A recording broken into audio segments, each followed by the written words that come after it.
नमस्कार. योगा केल्यामुळे तुमची फ्लेक्झिबिलिटी वाढते, ताण-तणाव कमी होतो, झोप सुद्धा चांगली लागायला लागते आणि इतरही अनेक फायदे ह्याच्यामुळे आपल्याला मिळतात.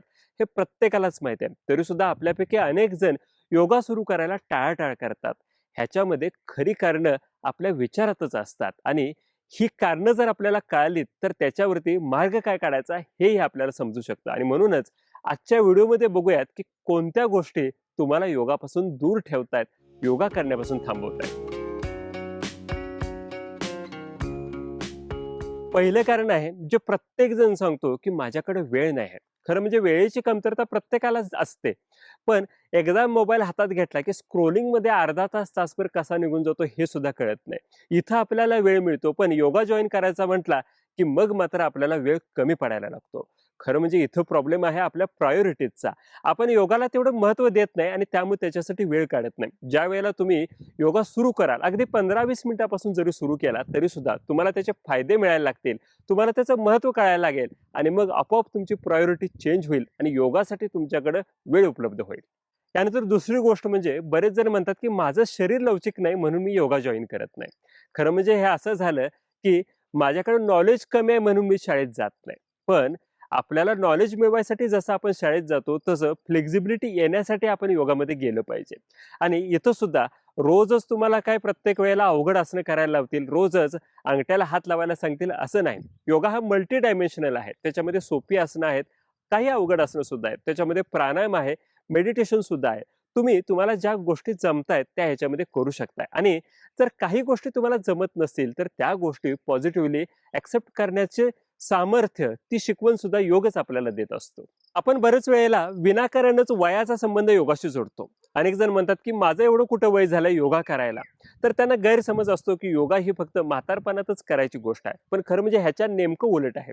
जेवढा तुम्ही लवकर योगाभ्यास चालू कराल तेवढा तुम्हाला त्याचा जास्त चांगला फायदा घेता येईल आणि उतार वयात तर तुम्ही योगामध्ये एक्सपर्ट व्हाल.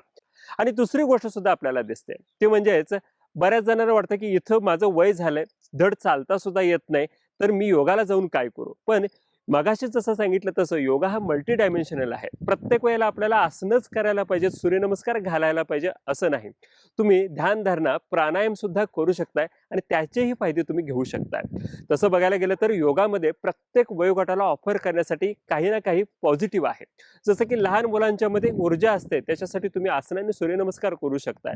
प्रौढ व्यक्तींच्या मध्ये स्थिरता असते, ते लोक प्राणायाम करू शकतात आणि जे उतार वयाला आलेले लोक आहेत त्यांना गरज असते मनशांतीची आणि त्यासाठी योगा त्यांना ध्यानधारणेतून मदत करू शकतो. योग प्रत्येकाला आपलंसं करतो, फक्त आपण त्याला जवळ करणं गरजेचं आहे. त्यानंतर आणखी एक कारण अनेकांच्या मध्ये दिसतं, ते म्हणजे ते लोक म्हणतात की माझी रेग्युलरिटी राहत नाही म्हणून मी योगा जॉईनच करत नाही. पण खरं म्हणजे योगा हे स्थिरतेकडे नेणारं साधन आहे. जर तुम्ही थोडा थोडा करत योगाभ्यास सुरू केला तर तुम्हाला स्थिरता येईल. आणि दुसरी गोष्ट, बऱ्याच वेळेला रेग्युलरिटी का राहत नाही, तर लोक ज्या वेळेला योगा जॉईन करतात त्याच वेळेला एक मोठं अनरिअलिस्टिक गोल आपल्या समोर ठेवतात. म्हणजेच महिन्याभरामध्ये माझं वजन 4-5 किलोनं कमी होईल, हे अवघड आसन मी 6 महिन्यात करायला लागेल. तर बऱ्याच वेळेला असं मोठं गोल आपण डोळ्यासमोर ठेवलं आणि जर आपण तिथपर्यंत त्यावेळेत पोहोचलो नाही तर आपण नाराज होतो आणि मग योगा प्रॅक्टिस सोडून देतो. तर हळूहळू छोट्या स्टेप्स पासून सुरुवात करा. नंतर नंतर तुम्ही मोठ्या गोलकडे जाऊ शकताय. आणि शेवटची अडचण तर सगळ्यात मोठी आहे, ती जोपर्यंत आहे तोपर्यंत तुम्ही योगा जॉईनच करत नाही. तुम्ही विचार करा की जर तुम्हाला योगा जॉईन करायचा असेल तर तुम्ही प्रत्येक वेळेला म्हणताय की मी सोमवारपासून जॉईन करेन, पुढच्या महिन्यात जॉईन करणार आहे आणि माझा कामाचा ताण कमी झाल्यानंतर कदाचित मी योगाकडे वळेन असंही म्हणताय. पण ह्या सगळ्या गोष्टी तुमचं इनर माइंड सुद्धा ऐकत असतं. त्याला सुद्धा कळतं की योगा जॉईन करण्याची तुमच्यामध्ये अर्जन्सी, ती तळमळ नाही आहे आणि त्यामुळे तुमचं ते जॉईन करण्यासाठीचं प्रिपरेशन सुद्धा होत नाही. मग एवढे सगळे विचार करण्यापेक्षा आजपासून योगा जॉईन करा. तुम्हाला जेवढं जमतंय तेवढं, जेवढा वेळ तुमच्याकडे आहे त्या पद्धतीने करायला लागा. वरच्या सगळ्या गोष्टी ऐकल्यानंतर तुमच्या लक्षात आलं असेल की योगा आणि तुम्ही ह्याच्यामध्ये अडथळा फक्त तुमच्या विचारांचा होता.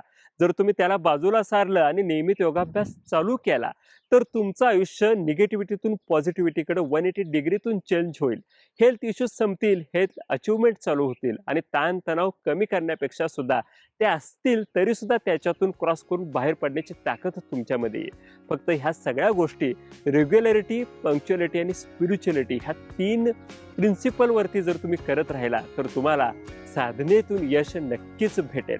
आजपर्यंत तुम्ही कुठल्या गोष्टीमुळे योग करण्यासाठी थांबला होता हे आमच्याबरोबर सुद्धा नक्की शेअर करा. येणाऱ्या योग देण्यासाठी आपल्या प्रत्येकाला माझ्या खूप खूप शुभेच्छा. धन्यवाद.